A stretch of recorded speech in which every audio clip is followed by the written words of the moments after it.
Wah wah wah, tepat diumumkan beberapa menit yang lalu oleh situs web fiksi Garuda. Pernyataan mengejutkan pelatih Vietnam Kim Sang-sik soal duel timnas Indonesia versus Malaysia di FIFA Matchday 2025. Kim Sang-sik sebut level Malaysia gak pantas lawan Indonesia, bahkan sebut Malaysia selevel Brunei dan Timor Leste. Benarkah demikian? Alex Pastoor siap panggil 27 nama pemain timnas Indonesia yang akan berlaga lawan Cina dan Jepang. Ada nama baru munculkah? Dan siapa ya kira-kira mereka? Simak analisanya di sini. Wah wah wah, diumumkan media lokal. Legenda timnas Malaysia Safa Sali angkat bicara soal uji coba timnas Indonesia versus Malaysia. Sebut Indonesia gak pantas lawan Malaysia. Indonesia belum pernah juara Piala AFF, sedangkan Malaysia pernah. Dan Indonesia tanpa naturalisasi cuma selevel Timor Leste. Benarkah berita tersebut? Temukan hasil penelusurannya di sini. Nah, ini baru super top Marco Top. FIFA izinkan pemain keturunan Jerman berinisial LU gabung timnas Indonesia. Siapakah sosoknya kira-kira? Ketum PSSI Erick Thohir batalkan uji coba timnas Indonesia versus Malaysia, langsung cabut surat undangan ke Federasi Sepak Bola Malaysia di FIFA Matchday September 2025. Jadi harapanku usai media Vietnam terangan-terangan sindir habis Malaysia kayak gini. Kira-kira kenapa ya? Tonton video sampai habis. Sebelum video kita mulai, buat kamu yang mau beli jersey timnas Indonesia, caranya gampang banget. Kamu langsung hubungi nomor WhatsApp yang ada di gambar ini, atau bisa langsung klik link pembelian yang ada di deskripsi video ini ya. Mumpung lagi promo gratis ongkir ke seluruh Indonesia. Buruan sebelum kehabisan. Sebelum dimulai pembahasan, mohon bantuannya untuk subscribe channel ini, agar tidak ketinggalan info timnas Indonesia. Tambah aneh dan gak masuk akal. Dikabarkan oleh media ini tepat beberapa menit yang lalu. Pernyataan mengejutkan pelatih Vietnam Kim Sang-sik soal duel timnas Indonesia versus Malaysia di FIFA Matchday 2025. Kim Sang-sik sebut level Malaysia gak pantas lawan Indonesia, bahkan sebut Malaysia selevel Brunei dan Timor Leste. Benarkah demikian? Temukan faktanya di sini. Dilansir dari situs web fiksi Garuda dikabarkan bahwa pelatih timnas Vietnam, Kim Sang-sik, mengeluarkan komentar tajam terkait tantangan yang diajukan oleh Ketua Umum PSSI, Erick Thohir, tentang rencana pertandingan persahabatan antara timnas Indonesia dan timnas Malaysia di FIFA Matchday pada September 2025. Menurut Kim Sang-sik, tantangan yang dilontarkan Erick Thohir menunjukkan kurangnya pemahaman tentang level kualitas sepak bola di Asia Tenggara. Timnas Malaysia tidak seharusnya diajak berkompetisi dengan timnas Indonesia yang sudah berada di level Piala Dunia. Secara kualitas, Malaysia masih jauh di bawah level timnas Indonesia, ujar pelatih asal Korea Selatan ini dengan tegas. Kim Sang-sik menambahkan Malaysia hanya selevel dengan negara-negara seperti Brunei dan Timor Leste. Mereka masih perlu banyak pembenahan sebelum bisa bersaing dengan tim-tim yang telah mencapai prestasi lebih tinggi di kancah internasional. Pernyataan ini muncul setelah Erick Thohir mengungkapkan bahwa Indonesia berencana untuk melawan Malaysia dalam ajang FIFA Matchday September mendatang sebagai bagian dari persiapan menuju kualifikasi Piala Dunia. Thohir percaya bahwa laga melawan Malaysia akan menjadi uji coba yang bagus bagi tim Garuda, meski banyak pihak menilai bahwa laga tersebut mungkin kurang memberikan tantangan yang signifikan. Pelatih Vietnam itu menekankan pentingnya bagi negara-negara Asia Tenggara untuk terus meningkatkan kualitas sepak bolanya agar bisa lebih bersaing di level internasional, terutama di Piala Dunia. Indonesia sudah menunjukkan kemajuan besar dalam beberapa tahun terakhir, sementara Malaysia masih harus menunjukkan konsistensinya, kata Kim Sang-sik. Tantangan antara Indonesia dan Malaysia di FIFA Matchday September 2025 pun menjadi perhatian banyak pihak. Dengan beberapa pihak meragukan relevansi laga tersebut dalam mempersiapkan timnas Indonesia menghadapi kompetisi yang lebih berat di tingkat dunia. Setelah coba ditelusuri kebenaran berita ini oleh admin Indonesian Soccer, Ternyata ini cuma karangan saja dan penulis juga bilang ini edukasi penonton agar tidak mudah percaya dengan banyak berita bohong di luaran sana. Semakin gila dan ngawur. Kembali dikabarkan oleh media lokal ini, legenda Timnas Malaysia, Safa Salih angkat bicara soal uji coba Timnas Indonesia versus Malaysia.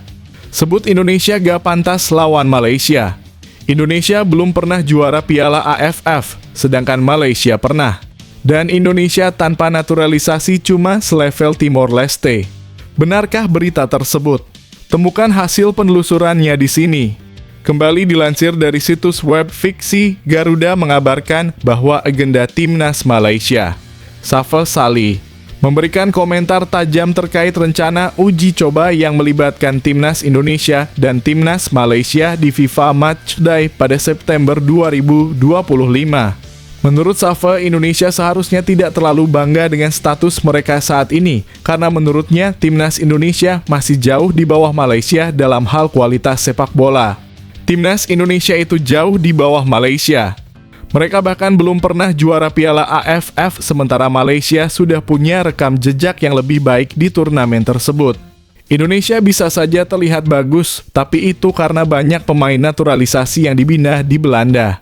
Tanpa mereka, Indonesia tidak akan sehebat sekarang, ujar Safa Salih dengan tegas. Safa juga menegaskan bahwa Indonesia tidak seharusnya dianggap sebagai rival yang sebanding dengan Malaysia, mengingat sejarah dan kualitas tim yang lebih unggul dari negeri jiran. Indonesia memang sering mendapat sorotan, tapi sebenarnya mereka cuma selevel dengan Timor Leste. Itu fakta yang sulit disangkal, tambahnya. Pernyataan Safa ini muncul setelah Ketua Umum PSSI Erick Thohir mengusulkan pertandingan persahabatan antara Indonesia dan Malaysia pada FIFA Matchday yang akan datang. Laga tersebut diharapkan menjadi bagian dari persiapan Indonesia menjelang kualifikasi Piala Dunia. Namun bagi Safa, pertandingan tersebut tidak akan memberikan tantangan berarti bagi Malaysia. Lawan Indonesia itu bukan tantangan besar bagi Malaysia. Timnas Malaysia sudah jauh lebih kuat dan Indonesia harus belajar banyak dari kami. Mereka harus realistis dan menyadari posisi mereka di sepak bola Asia Tenggara, tegas Safa. Pernyataan keras dari Safa Salih ini memicu berbagai reaksi di kalangan penggemar sepak bola di Asia Tenggara. Dengan banyak yang menilai bahwa tantangan Indonesia dan Malaysia di lapangan bisa menjadi lebih dari sekadar persaingan, namun juga ajang pembuktian bagi kedua tim.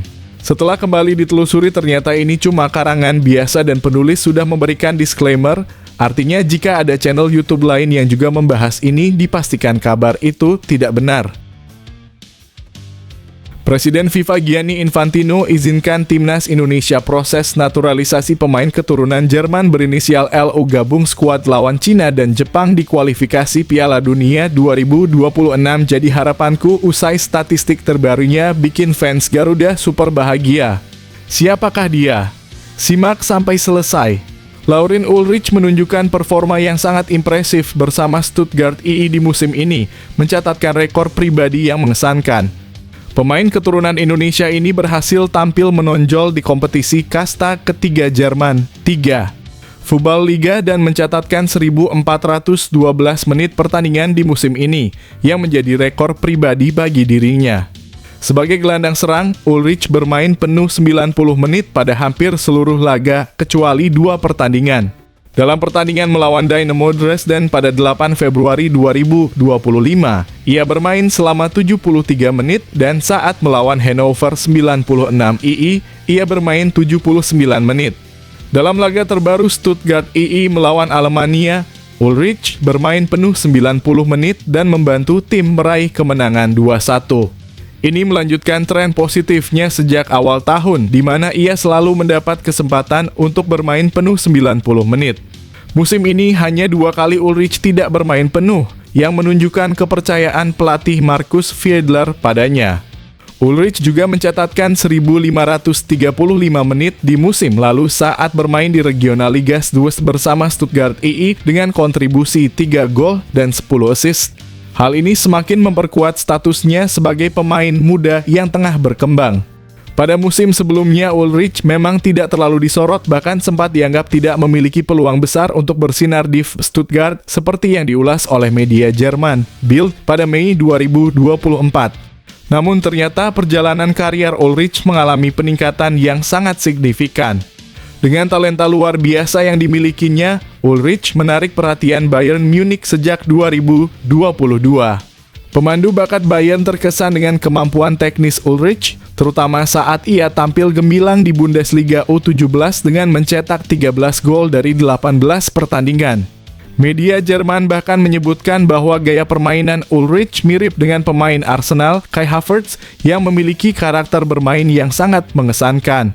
Menariknya, Ulrich memiliki darah Indonesia dari pihak ayahnya dengan sang kakek yang lahir di Surabaya, Jawa Timur.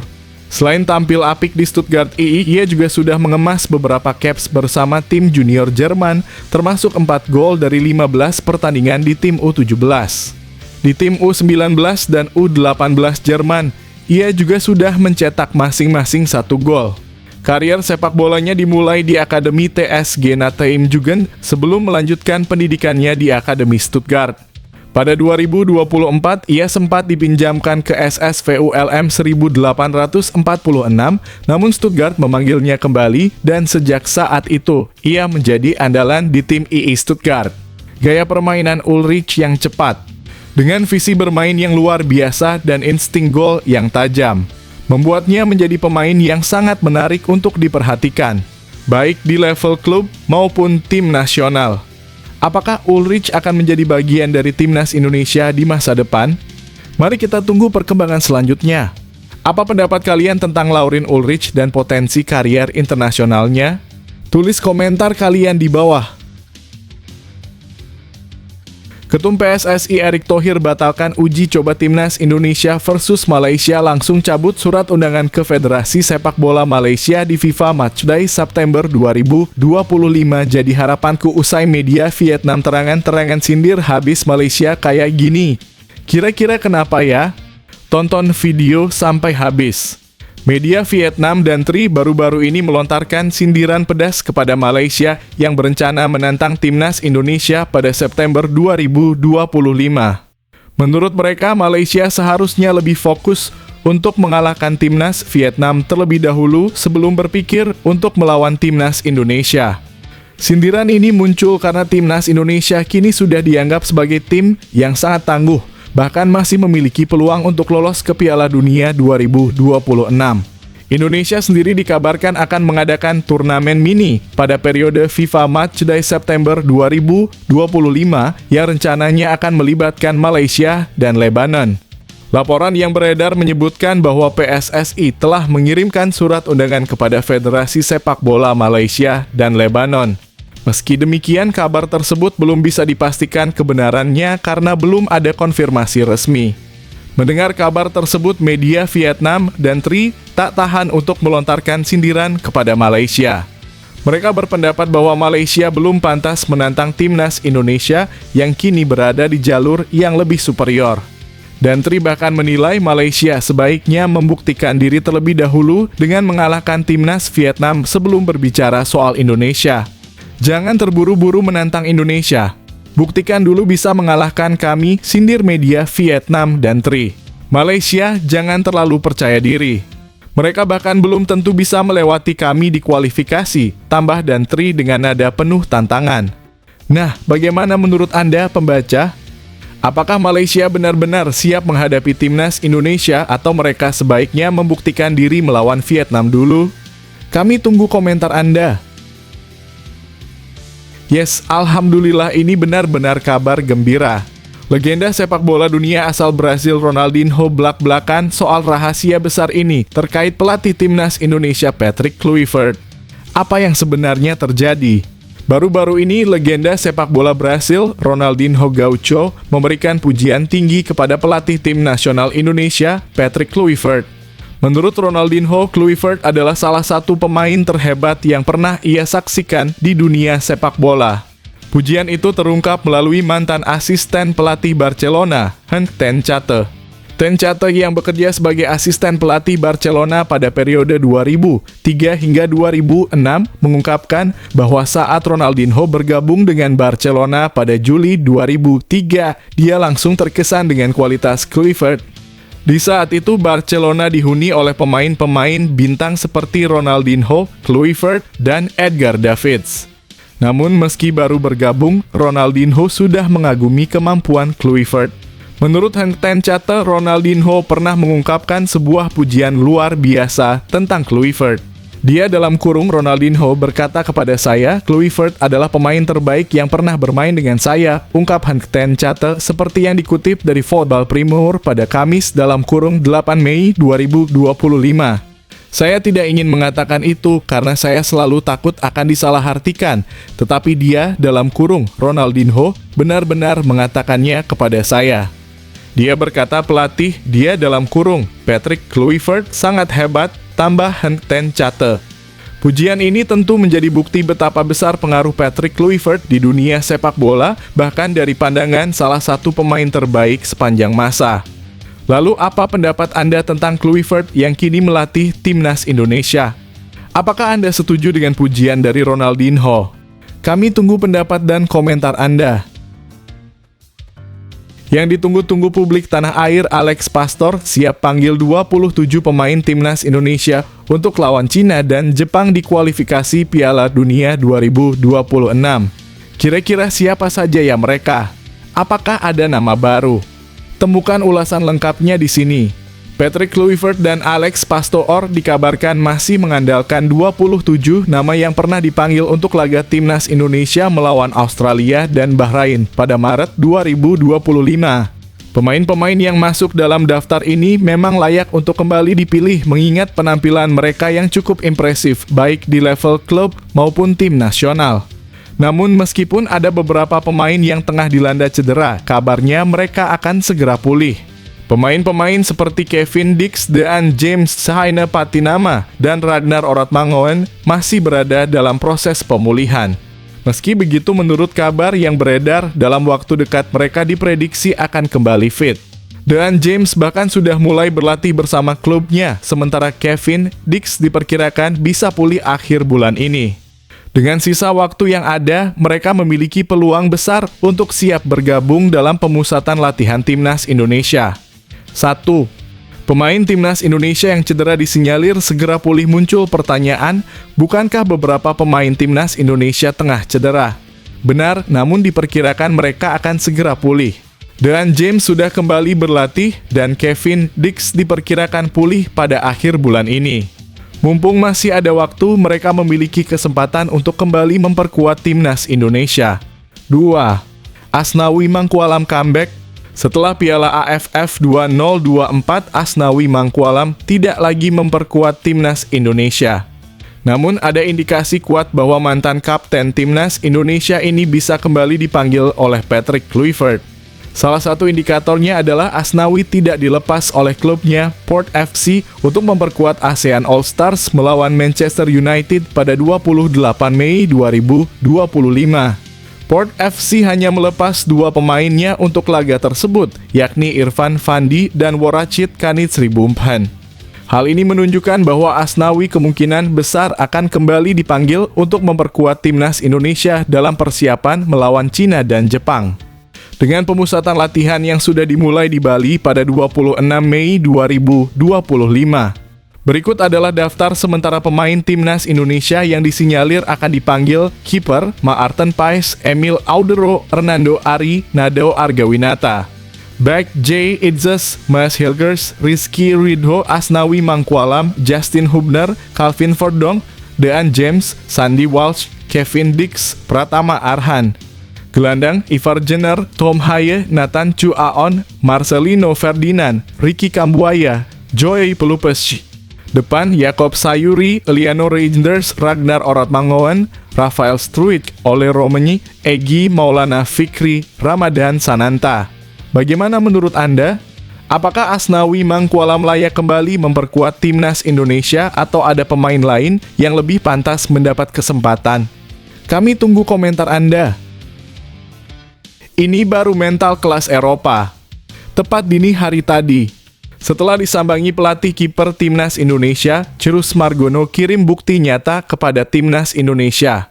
Langsung dipanggil Gerald Vandenburg gabung Timnas U23 jelang kualifikasi Piala Asia U23 2026-kah? Simak sampai selesai. Dilansir dari akun Instagram @in_abroad, Chrus Margono baru saja menjalani laga ke-16 untuk KF Dukakjini.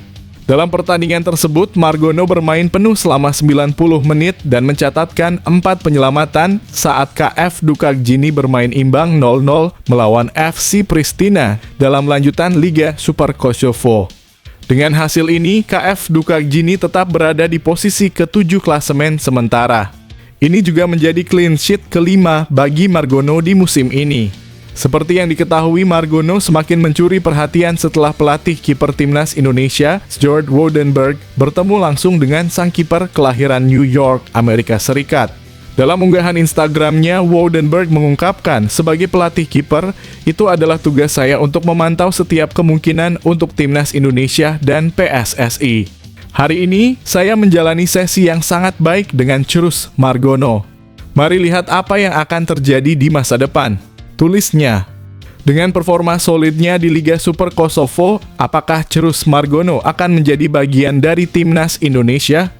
Atau apakah masih bisa masuk Timnas U23? Atau tim senior di Piala AFF? Tulis pendapat kalian di kolom komentar. Pelatih Jepang Hajime Moriyasu terbang ke Belanda untuk bertemu dengan Patrick Kluivert dan Alex Pastor membahas rencana laga Indonesia versus Jepang. Hajime Moriyasu sepakat turunkan pemain level amatir Liga Kasta terendah Jepang untuk membantu Indonesia lolos ke Piala Dunia 2026. Jadi harapanku usai pernyataannya yang menguntungkan Garuda. Apa yang kira-kira? Isu hangat tengah berembus jelang laga pamungkas grup C kualifikasi Piala Dunia 2026 zona Asia. Timnas Jepang disebut-sebut sengaja menurunkan kekuatan lapis keduanya demi memberi ruang bagi Timnas Indonesia untuk lolos ke babak keempat. Pelatih Timnas Jepang, Hajime Moriyasu, memberi sinyal kuat akan merotasi skuadnya saat menghadapi 2 laga terakhir tandang ke Australia pada 5 Juni dan menjamu Timnas Indonesia pada 10 Juni 2025 di Suita City Football Stadium pukul 17.35 waktu Indonesia Barat. Berhubung para pemain telah menjalani jadwal padat bersama klubnya masing-masing plus faktor cedera, saya akan melakukan beberapa perubahan pemain ketimbang skuad Maret 2025, ujar Moriyasu. Saya berharap pemain-pemain pengganti ini dapat memberikan performa berbeda, baik saat bertahan maupun menyerang. Pemain-pemain ini juga wajib memiliki semangat besar untuk memberikan kemenangan bagi tim, lanjut pelatih yang sudah membesut Samurai Biru sejak 2018 itu. Keputusan ini langsung menimbulkan spekulasi apakah Jepang sengaja melepas laga untuk membantu Indonesia. Pasalnya, jika Timnas Indonesia berhasil mencuri 1 poin saja dari Jepang, mereka bisa meraih tambahan 9,4 poin FIFA, seperti dilansir dari footballstripranking.com. Hasil tersebut tak hanya berpeluang membawa Indonesia ke babak keempat, tapi juga memperbaiki posisi di ranking FIFA. Tentunya laga ini akan menjadi ujian besar bagi racikan Patrick Kluivert di akhir perjalanan grup C. Mampukah Timnas Indonesia memanfaatkan situasi ini dan menciptakan sejarah? Menurut kalian, apakah rotasi Jepang ini benar-benar murni karena alasan kebugaran atau ada skenario tak terduga demi mengatur peta kekuatan di babak selanjutnya? Tulis pendapatmu di kolom komentar. Mantap, ini benar-benar yang ditunggu publik. Gak pandang bulu. PSSI ambil keputusan tegas dan berani ini demi kemajuan Timnas Indonesia. Apa ya kira-kira? Simak fakta mengejutkannya di sini. PSSI mengambil langkah tegas menyikapi sejumlah insiden yang mencoreng semangat sportivitas dalam laga internasional Timnas Indonesia baru-baru ini. Anggota Komite Eksekutif PSSI Arya Sinulinga menyampaikan bahwa pihaknya tengah memproses laporan terkait perilaku tidak pantas dari sebagian supporter, termasuk dugaan ujaran rasis yang terjadi selama pertandingan. Perilaku ini jelas bertentangan dengan semangat fair play yang dijunjung tinggi dalam setiap laga internasional. Saat ini PSSI sedang melakukan proses identifikasi terhadap pelaku dugaan rasisme, meski dihadapkan pada keterbatasan teknis seperti sistem CCTV stadion yang tidak merekam suara. Meski begitu, PSSI berupaya mencocokkan insiden dengan tayangan siaran televisi sebagai upaya verifikasi. Memang benar, CCTV kami enggak punya suara, itu jadi kelemahan juga. Tapi nanti kita klopkan sama tayangan TV, klop nanti. Pasti akan ada yang kami hukum nggak bisa masuk GBK, ujar Arya kepada Antara pada Rabu dalam kurung 7 Mei 2025. PSSI menegaskan bahwa jika pelaku berhasil diidentifikasi, sanksi tegas seperti larangan masuk ke Stadion Gelora Bung Karno dalam kurung GBK akan dijatuhkan. Langkah ini merupakan bagian dari komitmen PSSI untuk menjadikan stadion sebagai ruang yang aman dan inklusif bagi semua kalangan. Selain isu rasisme, pertandingan kontra Bahrain juga meninggalkan catatan lain yang ramai diperbincangkan publik. Momen viral ini melibatkan seorang supporter pria dewasa yang merebut jersei Marcelino Ferdinand yang sebenarnya ditujukan kepada seorang bocah bernama Kenneth. Kenneth datang ke stadion membawa tulisan yang berisi permintaan agar Marcelino memberikan jersinya. Sayangnya saat jersei dilemparkan ke tribun, seorang pria dewasa lebih dulu mengambilnya aksi yang terekam kamera dan menyulut kemarahan warganet. Berbekal teknologi identifikasi dari sistem Garuda ID dan dukungan kecerdasan buatan dalam kurung AI, PSSI berhasil mengidentifikasi pria tersebut. Sebagai bentuk sanksi, pria itu kini masuk daftar hitam dan dilarang menghadiri pertandingan di stadion untuk waktu yang ditentukan. Tindakan tegas ini menjadi bukti bahwa PSSI tidak main-main dalam menjaga integritas dan atmosfer positif di stadion. Bagaimana menurut Anda, apakah sanksi yang dijatuhkan sudah sepadan? Atau adakah pendekatan lain yang perlu diambil untuk mendidik dan memberi efek jera? Tulis komentar Anda. Wah, jelas talenta Inggris bantu naikkan mental pemain timnas Indonesia. Steve Bruce belak-belakan akui kehebatan bek timnas Indonesia keturunan Inggris berinisial EB. Sampai ngomong jujur kayak gini. Manajer ternama Liga Inggris, Steve Bruce, tak segan melontarkan pujian setinggi langit kepada bek timnas Indonesia, Elkan Bagot. Pujian itu datang saat Bruce, yang kini menangani Blackpool FC, harus melepas kepergian Bagot. Sebagai ex-manajer Newcastle United, Bruce tahu betul tantangan yang dihadapi Elkan, termasuk cedera panjang yang membuatnya absen hampir 1 musim penuh. Tidak mengherankan bagi saya bahwa ia pergi ke tempat latihan setiap pekan, kata Steve Bruce. Ia adalah pemain yang hebat dan seorang profesional yang hebat pula. Sayangnya dengan cedera yang dialaminya, hal itu tidak berjalan sebaik yang diharapkan semua orang, lanjut pelatih berusia 64 tahun itu. Meski begitu, Bruce tidak pernah kehilangan keyakinan terhadap masa depan Bagot. Sejak awal ia percaya bek muda ini akan berkembang menjadi pemain besar. Bahkan menurutnya Elkan sudah menunjukkan peningkatan yang signifikan pasca cedera. Tidak ada keraguan sama sekali dalam benak saya, ia akan menjadi pemain bertahan yang sangat baik. Sebagai seorang profesional, jika saya menunjukkan grafik di pusat kebugaran, ia telah memenangkan segalanya. Di balik itu semua, dia memiliki sisi manusia yang fantastis, tutup Steve Bruce. Pujian tulus ini tentu menjadi angin segar bagi para pencinta sepak bola tanah air yang sudah mulai merindukan aksi Elkan Bagot berseragam Garuda.